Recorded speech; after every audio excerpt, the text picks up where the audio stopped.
पंतप्रधान नरेंद्र मोदी यांची माळशिरसमध्ये सभा पार पडली। यावेळी त्यांनी काँग्रेसवरती निशाणा साधलाय। विरोधक 60 वर्षात जे करू शकले नाही ते 10 वर्षात केलं असल्याचं त्यांनी म्हटलंय।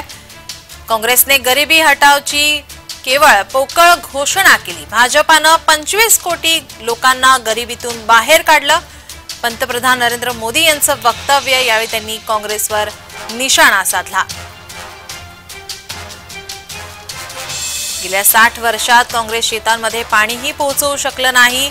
गरजूंच्या घरात आणि शेतात पाणी पोहोचवणे हे मोठे लक्ष्य गेल्या 10 वर्षात 11 कोटी घरापर्यंत पाणी पोहोचवण्यात आपल्याला यश आल्याचं त्यांनी म्हटलंय।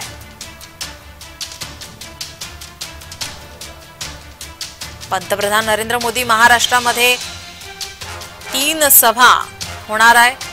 यापैकी एक सभा पार पडलेली आहे। माळशिरसमध्ये ही सभा पार पडली। यावेळी त्यांनी काँग्रेसवर निशाणा साधलाय।